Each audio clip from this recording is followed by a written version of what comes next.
Good morning, students. 9th standard science subject 15th lesson life process in living organism.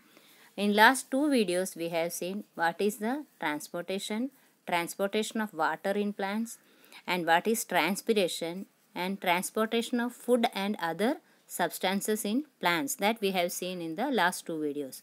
Okay, today we are going to learn what is excretion, how the excretion is going on the in plants. Okay, तो excretion बोला तो क्या है? Last year standards also we have seen what is excretion in earlier standards. तो क्या रहता है excretion बोला तो क्या रहता है? Excretion means removing the waste material from our body या फ्रॉम द प्लांट्स. तो आप लोग सोचते रहेंगे ये बॉडी में से, हम लोग बॉडी में से तो रिमूव करते हैं, लेकिन प्लांट्स कैसे रिमूव करेंगे बॉडी में से? वो कैसे रहता है, कैसे ये करते हैं? वेस्ट प्रोडक्ट्स क्या रहता है? जो भी हार्मफुल मटेरियल्स जो रहता है, यूरिक एसिड, अमोनिया, यूरिया, वो सब लिविंग ऑर्गेनिज्म में प्रोड्यूस होता है. ठीक है, ये जो भी रहता है वो सब एक साथ एक्यूमुलेट होता है बॉडी में, और थोड़ा दिन रुक के सपोज और टाइम टू टाइम वो बाहर नहीं गए तो क्या होता है, वो हार्मफुल होता है. अपने ह्यूमन बॉडी में भी जो अपने वेस्ट मटेरियल रहता है वो अपने बॉडी से नहीं गया तो कॉन्स्टिपेशन हो गया तो क्या होता है, फिर स्टोमक एक शुरू होता है, ऐसा अलग अलग प्रॉब्लम क्रिएट होता है.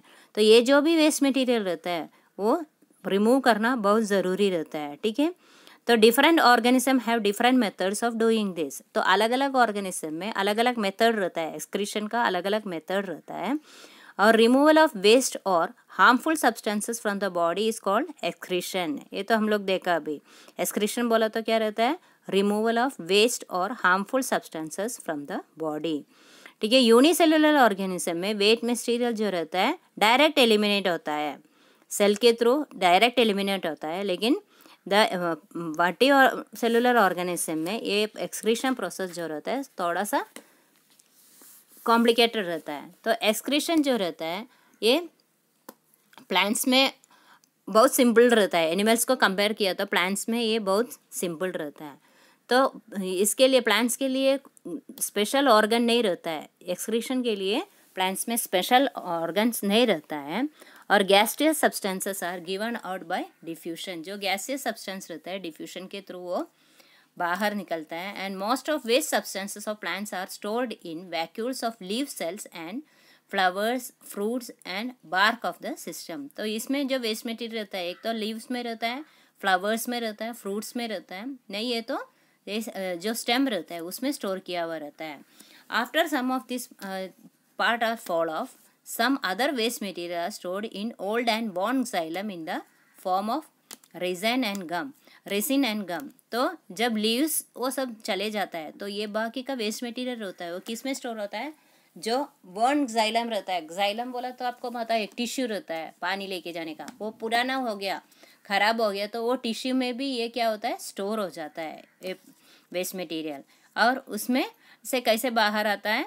जो गम रहता है या जो रेसिन रहता है, ऐसा इसमें फॉर्म में वो बाहर आ जाता है. ठीक है, तो आप लोग देखा रहेगा जाड़ों में नहीं कि ऐसा गम देखा रहेगा, एक ब्राउन कलर का गम रहता है, आपको टेक्स्ट बुक में भी दिया हुआ है.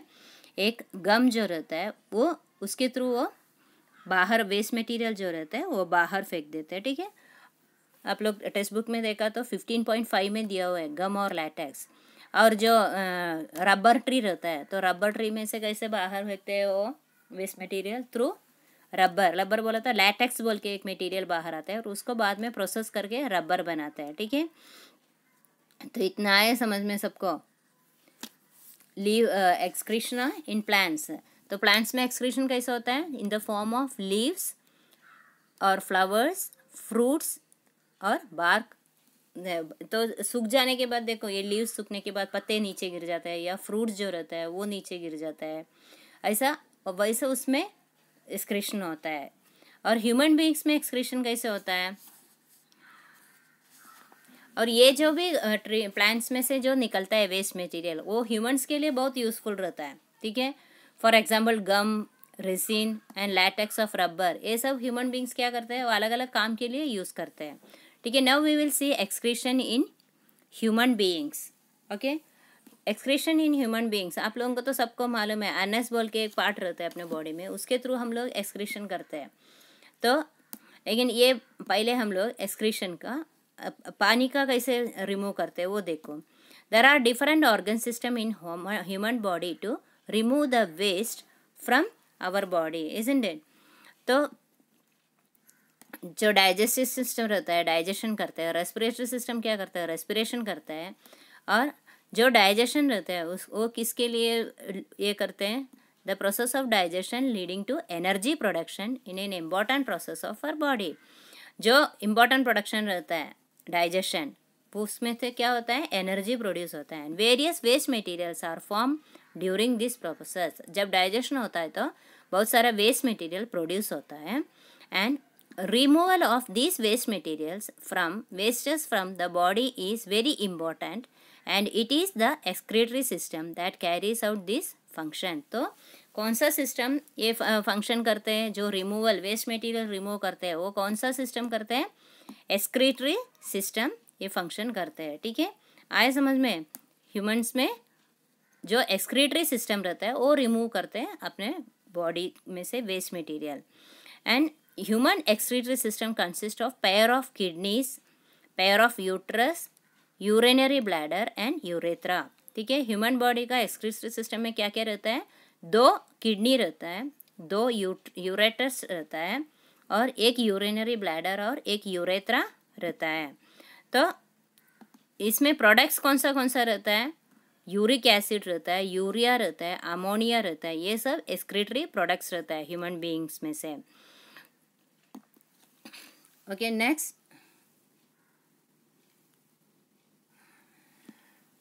तो आप लोगों का टेक्स्ट बुक में दिया हुआ है एक्सक्रीटरी सिस्टम का और किडनी का डायग्राम जो दिया हुआ है वो ठीक से देखो आप लोग। एक्सक्रीटरी सिस्टम में क्या क्या रहता है वो देखो। अभी मैंने जो बताया 2 किडनी बीन्स जैसा 2 किडनी रहता है, और उसमें से यूरेटर दिख रहा है क्या, 2 पाइप जैसा दिख रहा है। यूरेटर जो रहता है किडनी में से यूरेटर के थ्रू पाइप में से ये सब आता है, यूरिन और ये सब आता है, और जो ब्लैडर है उसमें भर जाता है, फिर बाद में वो यूरेथ्रा को थ्रू अपने बॉडी में से बाहर फेंक देते हैं। ठीक है, तो किडनी का भी पार्ट्स अलग अलग पार्ट्स दिया हुआ है, वो भी आप लोग एक बार देख लो। किडनी का आर्टरी दिया हुआ है, वेन दिया हुआ है किडनी के अंदर का, और renal capsule, renal pyramid, cortex और रीनल कैलिक्स ये सब दिया हुआ है। ये जो डायग्राम है वो प्रॉपरली देख लो, और एक बार जो डायग्राम है आप लोग